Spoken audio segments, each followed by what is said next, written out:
नांदेड जिल्ह्यातल्या तामसा येथे एक धक्कादायक प्रकार समोर आला आहे। हा राजकीय नेत्याच्या जवळचा कार्यकर्ता असलेल्या एका मुख्याध्यापकाने नांदेडचे पोलीस प्रशिक्षण केंद्र दाखवण्याचा बहाणा करत शाळेतील एका अल्पवयीन विद्यार्थिनीला चारचाकी वाहनातून सोबत नेले। पाण्यातून गुंगीचे औषध देऊन तिच्यावर लैंगिक अत्याचार केला। हा प्रकार कुणाला सांगितल्यास तुझा बनवलेला व्हिडिओ व्हायरल करेल अशी धमकी देत वारंवार विद्यार्थिनीवर बलात्कार करत होता। त्यामुळे पीडित विद्यार्थिनी गरोदर असल्याने तिला जीवे मारण्याची धमकी देऊन अल्पवयीन विद्यार्थिनीचा गर्भपात देखील नराधम मुख्याध्यापकाने केला आहे।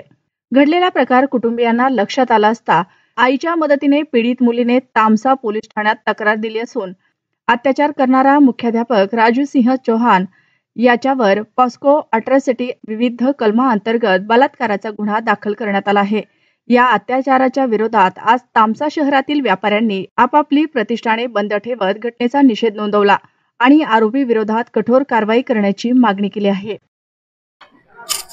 एका शाळेतील मुख्याध्यापकाने एका विद्यार्थिनीवर अत्याचार करून ही निंदनीय घटना तामसा येथे घडलेली आहे व त्याच्या निषेधार्थ आज पूर्ण तामसा मार्केट आमचं कडकडीत बंद आहे व जे गुन्हेगार असतील याच्यामध्ये त्याच्यावर योग्य ती कडक कारवाई करण्यात यावी याच्यासाठी आमचा हा बंद आहे व पूर्ण तामसा गावातले हे काळीमा फासणारी घटना आहे।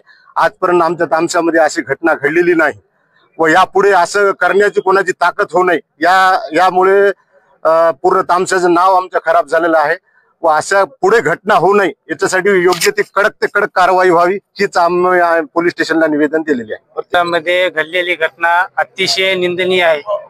माणुसकीला काळीमा फासणारी ही घटना आहे।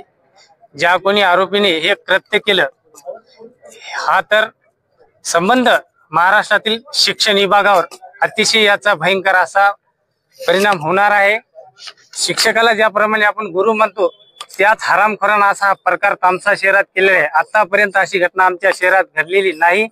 एक अल्पवयीन मुलगी इयत्ता 10वी वर्गामध्ये शिकणारी तिच्यावर जर अशा प्रकारे तो मादरतो असा अमानुषपणे जर तिच्यावर असं लैंगिक शोषण करत असेल तर हा खटला तातडीने फास्ट ट्रॅक कोर्टामार्फत चालवावा आणि आरोपीला कठोरात कठोर शिक्षा व्हावी यासाठी आज संपूर्ण तामसावासी आणि सर्कलच्या वतीने हा बंद पाळण्यात आलेला आहे।